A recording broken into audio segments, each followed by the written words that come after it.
Dari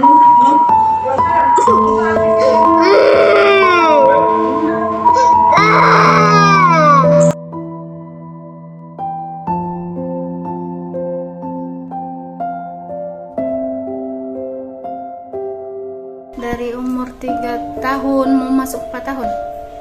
Sekarang umurnya berapa? 5 tahun lebih, 5 tahun 6 bulan. Itu awal keluhannya apa? Nah, sampai kita bawa ke rumah sakit.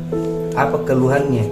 Demam terus-terus, kuning seluruh badan begitu, dengan kurus sekali, perut membengkak.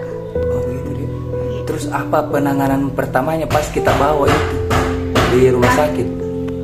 Dirawat saja di rumah sakit 2 jam itu langsung kritis. Terus? Karena ternyata rendah HB-nya sama trombositnya. Cuman dirawat saja karena tidak ada bisa apa-apa di sana. Tapi 90% dia bilang dokternya sudah leukemia dia, jadi harus dirujuk ke Makassar karena cuma di Makassar yang bisa ada obatnya. Bu, ini ada titipan dari PPPD Harapan 500.000 buat bantu pengobatannya Farel selama di Makassar.